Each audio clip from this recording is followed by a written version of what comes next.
Wrestling with Siblings. I'm your host, Tara Sully, and this is my co-host, Armando. Hi guys, I'm Armando, and welcome to Wrestling with Siblings. New year, new episode of WWS, and a brand new logo.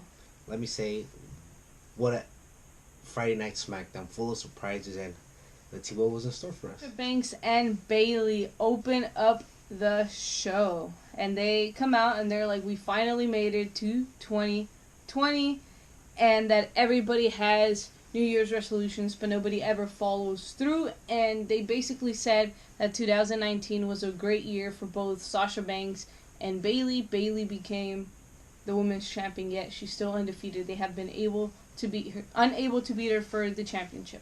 I agree with Bayley. She had one hell of a year. She was able to get the title twice throughout 2019. Once at Money in the Bank, and the other one defeating Charlotte.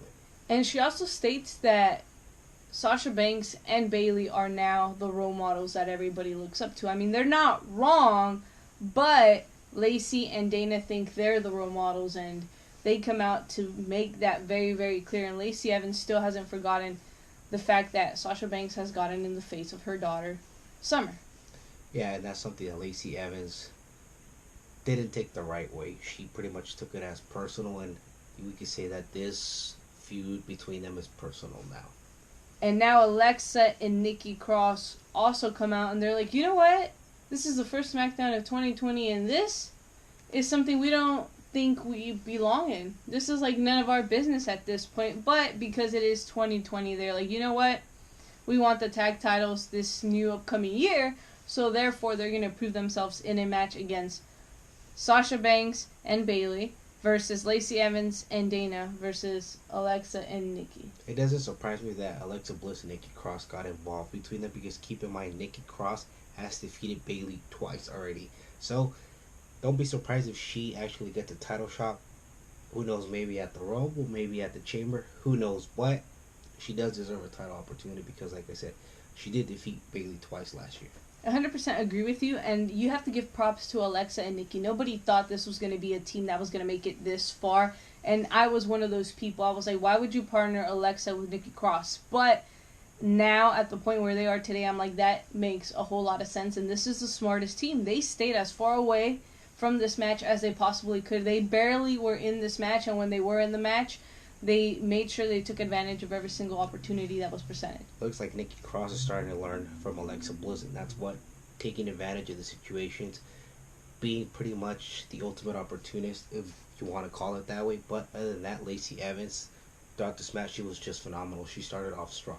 She definitely did start off strong, but Sasha Banks and Bayley made sure they isolated her as well. They kept her as far away from Dana Brooke as they potentially could, because they saw her as someone very, very dangerous in this match. They were like, if we let her in, our chances of winning immediately go down. So they were like, you know what, let's go against Dana Brooke, and that's exactly what they did. But little did they know, Dana Brooke wants to start off 2020 very, very strong, and she was able to get the win for both her and Lacey. Not only that, but the advantage that Sasha and Bayley walked into this match was that they had already been tag team champions, and not only that, but they've also known each other since pretty much they were down in NXT. So they know each other very, very well, and that was the advantage they walked into this match. 100%. And they also underestimated Dana. So you really can't do that going into a match like this. Dana Brooke, to me, really showcased herself. She was the star of this match, and she really, every single time you give her an opportunity, she never disappoints. She's getting a lot better, and do not be surprised if this is her year. Yeah, and we could say that this is Dana Brooke's biggest win of her career yet. 100%. I definitely do think that. I feel like there's a lot left in Dana Brooke, and I think given the right opportunities and the right storylines, there's definitely a lot that she can do. Alright, let's move on to Elias. Pretty much comes out, and he calls out the entire roster. Why? Because he starts talking about all the flaws and whatever he thinks is wrong with each superstar in the roster. But aside from that, the very important part that he did make clear is that he will be entering the 2020 Men's Royal Rumble. Very excited for Elias. He started off the year pretty strong, and now towards the end of 2019 kind of fell off a little bit due to some injuries. And let's see what 2020 has in store for him. He could potentially be one of the candidates to win the Royal Rumble this year. he is a very smart competitor, so I can definitely see him potentially winning it. However, that is not my pick. We will get into predictions a little later. Alright, let's move on to the second match of the night, which was Shorty G versus Dash Wilder from the Revival. Shorty G and Dash Wilder, they both come from that tag team experience, but we gotta say that Shorty G has the slight advantage in this match because he has had a little bit more singles matches than Dash Wilder. Yes, and also the speed implemented in Shorty G at this point, I think what really benefit him throughout this entire match, and I really do think Dash Wilder wasn't ready for that. He wasn't ready, but he did have an advantage, and that was Scott Dawson on ringside, which could always cause a distraction for Shorty G. Shorty G, though, was 100% focused. He was ready to go, and he did not let that get in the way of him making 2020 his year. Looks like after all the bullying we could say that he received throughout 2019 has really helped him out, and he looks more motivated. He believes in himself, and not only that, but he's starting off the year right with a huge win over Dash Wilder. Hey, a win is a win. It definitely is, and it was not only a huge win, but he also finished the match off very, very quickly, which is something I really didn't expect with the experience inside the Revival, not only in tag team, but individually. I really thought he was going to have a hard time putting away Dash Wilder, but he didn't. He proved everybody wrong. He knew that the longer this match went, the more it favored Dash Wilder, right? Just because of that technical ability and the more experience that Dash Wilder has. 100% agree. Sheamus comes back. He pretty much comes out to defend Shorty G from getting attacked by the Revival. Me, personally, I would have saved Sheamus for the Rumble, but it is what it is. What a great comeback for Sheamus. I'm excited to see what they have in store for him. Yes. Now officially getting into Kofi Kingston versus The Miz. Very interesting match. I saw a completely different side of The Miz. Not only was he focused, a lot more determined, and a Miz that we've been seeing for the last couple of months, but I think this is an even scarier Miz. I think he's not 100% recuperated from what happened at his house with The Fiend. I think his head is in a completely different place, but he's definitely not the same Miz anymore because he potentially turned heel. Yeah, so throughout the match we did see what Miz could do with Kofi Kingston, but like you did say, he's not all there. He's not fully focused. His soul taken by The Fiend. Yeah, and throughout the match, Kofi Kingston took advantage of that and was able to steal the win from The Miz. And after his loss, he obviously didn't take it right, and he attacked Kofi, and I think this is the turning point for The Miz. I think he goes back to being the old Miz that he was before. Yeah, we could see heel Miz, and let's see where it goes. I like this heel Miz better. And right before our next match, we get to see John Morrison make his debut on Friday Night Smackdown. Another one that I would have saved for the Rumble. I think it would have been a huge pop. Yes, everybody knew he was already signed, and everybody would expect him to come out at the Rumble. But even then, him coming out at the Rumble would be one of the biggest moments. I definitely have to agree with you on that one. So now, it looks like the way things are starting to shape up, that maybe Miz and John Morrison may be partnered together. So pretty interesting on that. Let's see where that ends up going. Yeah, who knows? He was inside the Miz's locker room, so we will definitely find out within the next couple of weeks what John Morrison is up to. Alright, moving on to Otis versus Drew Gulak. Otis's buttons have been pushed, not only by Mandy Rose and Dolph Ziggler, but Drew Gulak was finding ways to get inside the head of Otis. I think they found a weakness in Otis, if we could say that, just because they've known how to play mind games with them, and they've been using Mandy Rose and obviously the cake that he gave Mandy Rose last week.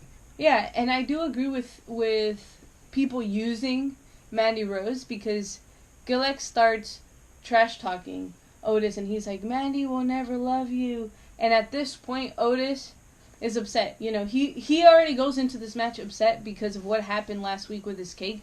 But then this gets him even more mad, so therefore he finishes off the match very, very quickly. Otis, I can see him getting a huge push this year, and it already looks like that's the way it's going to be. Yeah, and so far it looks like it's going to be in singles competition, which I'm excited to see. He has a lot of potential to go either tag team or in singles competition. I definitely see this as a love triangle. Another one, I think this is going to be the SmackDown love triangle. I don't know how I feel about that just yet, but we'll have to wait and see how it plays out. Alright, moving on to Braun Strowman versus Cesaro. Two of the greatest in-ring competitors right now, I believe. Both powerhouses, but the only difference is that Braun Strowman has a lot more power than Cesaro does. Yeah, and like you said, going back on the power, Cesaro is probably one of the few superstars in the roster that can match Braun Strowman's power. Not only that, but the athleticism that Cesaro shows each and every single match. I really thought Cesaro was going to walk out with the victory.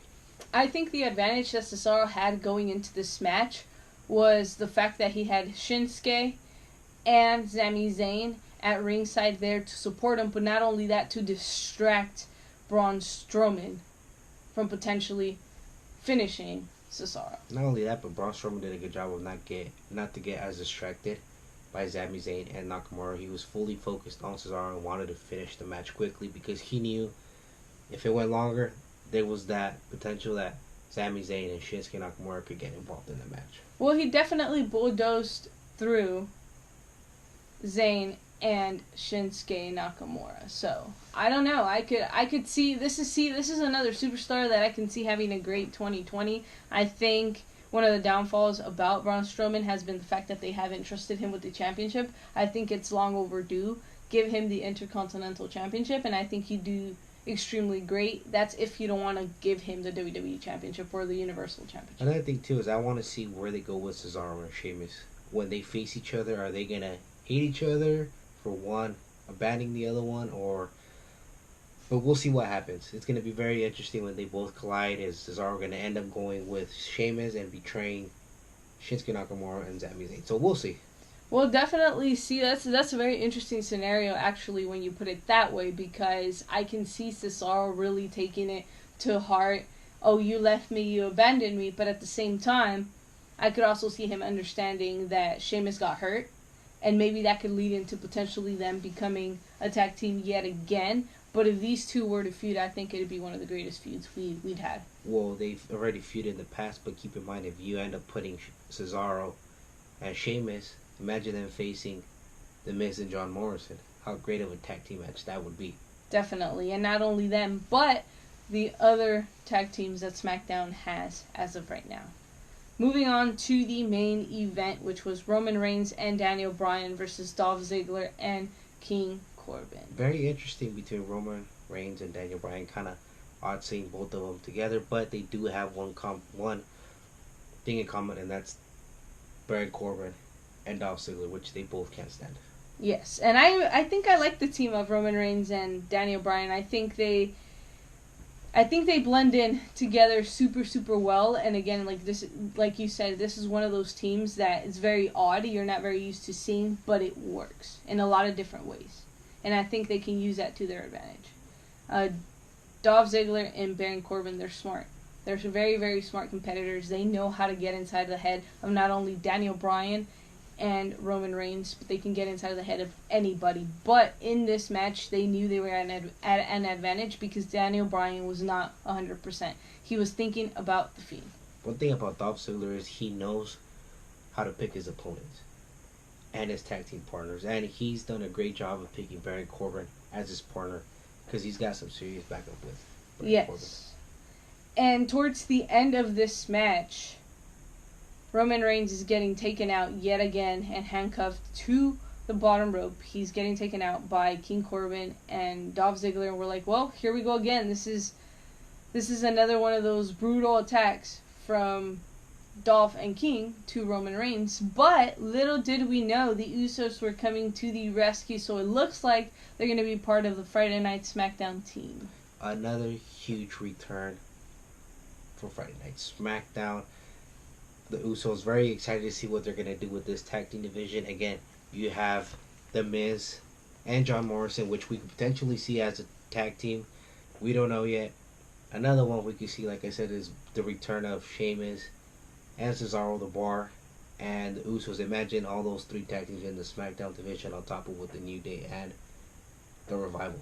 I mean, the SmackDown Tag Team division is starting to shape up. And let's not forget about Heavy Machinery. They are also part of this. And we even have another one, Ali and Shorty G. So the SmackDown Tag Team division is definitely one to look up. On point. Yes, it definitely is. Very interesting, though, that the Usos came back to save Roman Reigns. I don't know. I don't know where they're going with this. I mean, obviously, the Usos are going to remain a tag team. And I get the whole bloodline thing to come out and save family.